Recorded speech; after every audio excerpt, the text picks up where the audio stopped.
Award-winning Scottish historian William Dalrymple has authored a book on India's ancient trade route, the Golden Road. The book explains how India is the forgotten heart of the ancient world. The country was the seat of Buddhism and the knowledge center for mathematics, astronomy, technology and literature, attracting scholars from all over the world. Dalrymple tracks India's influence from 250 BC to 1200 AD along the Golden Road, stretching from the Red Sea to the Pacific. He argues that it was India and not China that was the greatest trading partner of the Roman Empire. The strength of the Buddhist teachings brought India and Chinese thought to their closest alignment in history. But today, China has leveraged history and weaponized the Golden Road. At the end, Dalrymple leaves his readers with a question. Can India do it again? We sat down with William Dalrymple to get some answers. Everyone says over the past few years that India's time has come. India's moment is now. We find ourselves in a very interesting position. We are between two adversaries, Pakistan and China. We are in the middle of geopolitical tensions. There are two wars going on. Everyone says that India can play a very big role in what's happening globally. We can be a mediator in Ukraine. We can be an important player in the Middle East, and we can grow in global value chains. Perhaps this book has some answers to where we can move on in future. So let me just kick this off with a paragraph. And this is actually the last page in William's book, and I'd like to begin with that. You wrote that India has always been at its most creative and influential best, where it has been most connected, plural, hybrid, open and receptive to ideas from neighbors, when it represents cohabitation and not a clash of civilizations. Keeping this in mind, do you really feel that India's time has come? And why do you think we've not leveraged such a rich heritage which you've spoken about? So different questions there. First of all, has India's time come? I think there's no futurologist or no economist who would dispute that by the end of this century, unless there's some dramatic change, and that's always possible, but it seems impossible to imagine that by the end of this century, any outcome other than India, America, and China being the three big economies of the world.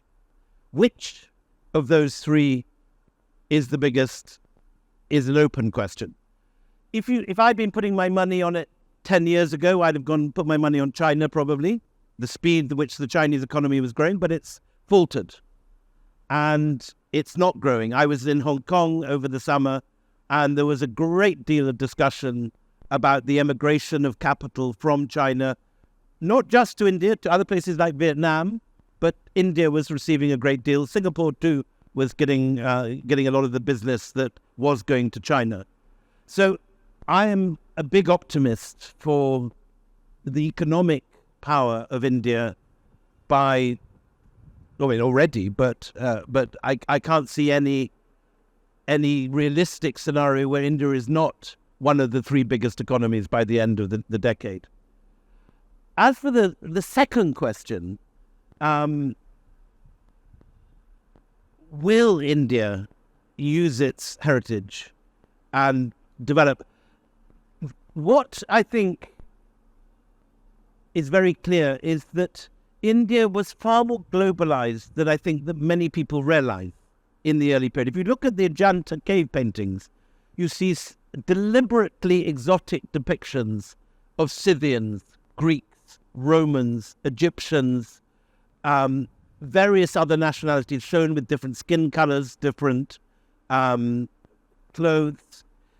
The idea that India was a hermetically sealed, self-generating stage for genius is not supported by the evidence.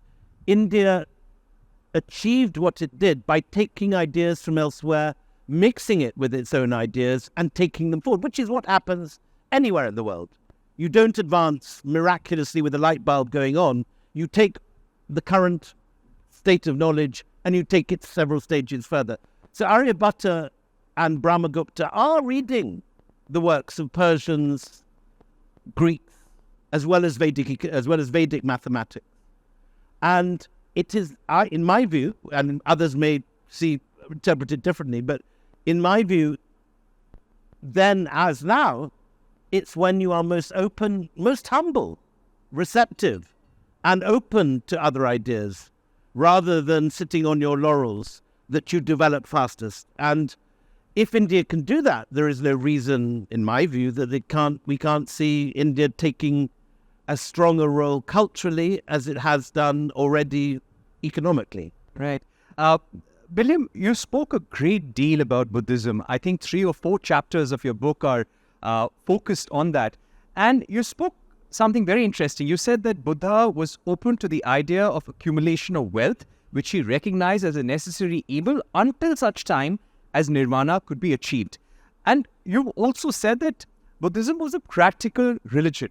Gautam Buddha felt that you'll not be able to sustain being religious if you try and punish yourself too much. Not everyone can do that. You have to do something which is a middle path. And Buddhism had a great deal of impact on our trade routes. Would you agree that the Golden Road that you speak about was majorly influenced by Buddhist monks and traders who connected with the rest of the world? So first of all, this is not a book about the history of India. It's a history of the diffusion of Indian ideas. And obviously, Buddhism is an idea which travels furthest, probably, of all Indian ideas. You see Buddhist monasteries in Siberia, in Mongolia, as well as, all the parts before that. And in contrast, for example, to Jainism, which doesn't seem to travel as much. And it's an interesting question why you see Buddhist monasteries everywhere and not Jain monasteries. But as far as the Buddha's view on merchants, it's very clear that the early patrons of Buddhism are the merchant class. And when you go to a site like Sanchi, the inscriptions there very clearly record what we today would call crowdfunding. And so, the ivory merchants of Vidisha sponsor one gate. The Yavana merchants, in other words, the Greek merchants of Karla, put up several pillars within the cave temple of Karla outside Pune. William, do you believe that, the reason why I asked this is because nowadays the big debate is how does India become a developed country by 2047? Do you think we would be doing a disservice if we don't map out our history in this manner? From what I sensed during your presentation was that you felt that there has never been a thorough documentation of our ancient cultural, literary, academic, mathematic linkages with the world, and that's why it was important to document it in this manner. So that's not true. There are amazing scholars at work in this country, in this city. In this city alone, we have Himanshu Prabharai, who's done more for the study of the Indian coastal trade, international trade, the sea routes, the extraordinary scholar. We have Tanzan Sen, who's done extraordinary work on India-China relations, and a lot of what I've been talking about, Wu Zetian, is from his extraordinary archival work. There are many, many scholars, but it isn't widely known. And you have,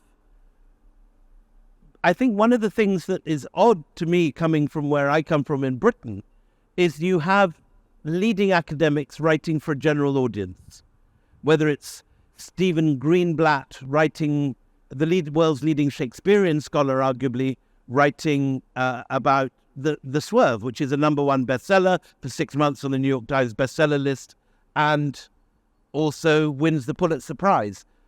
We haven't yet had those sort of superstar academics here who have brought the history to a wider audience. And in the absence of that, we've had a growth of WhatsApp history. So atomic bombs in the Mahabharata, the rishis using internet, drones in the Ramayana, whatever, choose what you like. Cat plastic surgery, in the Vedic times. And so I think there is a huge need for the work of scholarship to be made more widely available. It's one of the jobs we try and do in the Jaipur Literature Festival, to bring the scholars on stage to large audiences and make their work known. But at the moment, you're not having Indian academia reaching out in the same way that they could do. And I think that has led to a triumph of WhatsApp history in many areas, with WhatsApp University becoming the most attended educational institution in this country. Right. It is a menace, isn't it? Let me ask you about the great superpower rivalry and our own rivalry with China right now. There was a period in history where you've written that it was India, not China, that was the greatest trading partner of the Roman Empire. And we have very strong linkages with countries in Southeast Asia. Do you think China has been able to leverage the Golden Road, the Silk Road much more?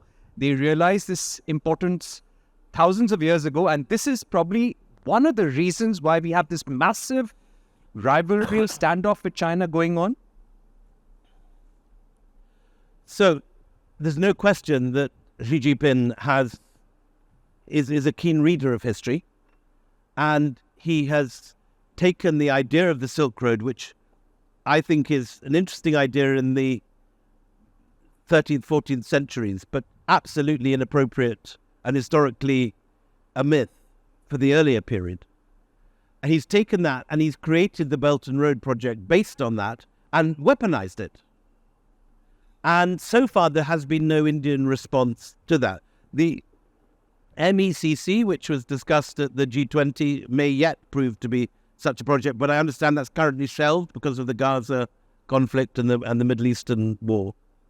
I think India could very much learn from China in the way that it has taken history and used it to its advantage. At this moment, India finds itself, I think, in a world where the vocational subjects are much more popular than history and the humanities. And I think the history and the humanities have an important role to play, and they haven't necessarily had the influence they could have. Right. Speaking about the role of women, there was one woman whose role came across in a big way, and that was Empress Wu. But did you come across any woman figure in either academics or literature or mathematics who you felt played a pivotal role in paving or shaping our relations with the rest of the world? Well, there's a very important role played by Buddhist nuns in the development of the Buddha image. You know, we're very familiar with the image of the Buddha today. We recognize it instantly. As I said in the lecture, that early on, the Buddha is represented only by a pair of feet or a turban. And there's a particular family of Buddhist nuns in Mathura who are responsible for propagating the image of the Buddha out of Mathura. And you have statues with the inscriptions of these Buddhist nuns in Mathura, in Sarnath, and in various other Buddhist centers. So women have a role, very strong role in various places in early Indian history. Yes, it's not as patriarchal as you'd assume. Right. My final set of questions, I would like to ask you about where do we stand today? If we were to take some cues from history, what would be in India's best interest? What can we now do to leverage our soft power and history? Or have we lost that moment and we have to think something different? I think one of the lessons of all this is that India has a civilization which is incredibly attractive. India didn't need to create an empire of the sword to spread its ideas across Southeast Asia, across Siberia and Mongolia. It's one of the very rare instances of history where ideas, by their sheer power of attraction, not on the back of a jackboot, not on the end of a bayonet, not on the point of a spear, but by sheer intellectual power and cultural attraction, have this effect. The only comparable example is, I suppose, what Greek culture had on Northern Europe. When you walk along Princes Street in Edinburgh, where I grew up, there are 2 copies of the Parthenon. That's not because Agamemnon conquered the Scots. It's because the 18th century Scots so admired the culture of Greece that they recreated it. And this is what's happening in Java and Cambodia in the 8th, 9th, 10th centuries. Right. And finally, if you had to leave our audience, the last line of your book is, this poses a question unthinkable in 1947 at India's independence from the British. Could India do so again? What, according to you, I'd say yes. that? What will it take for India to do that? I mean, that I'm not a mystic, Meg. I can't look in a crystal ball, but yes, it could. All right. Thank you very much, William, for having this conversation with us. It's been an interesting evening and gives us a lot to think about. Thank you very much for speaking to CNBC. Thank you so much for sponsoring this evening, sir. Thank you so much.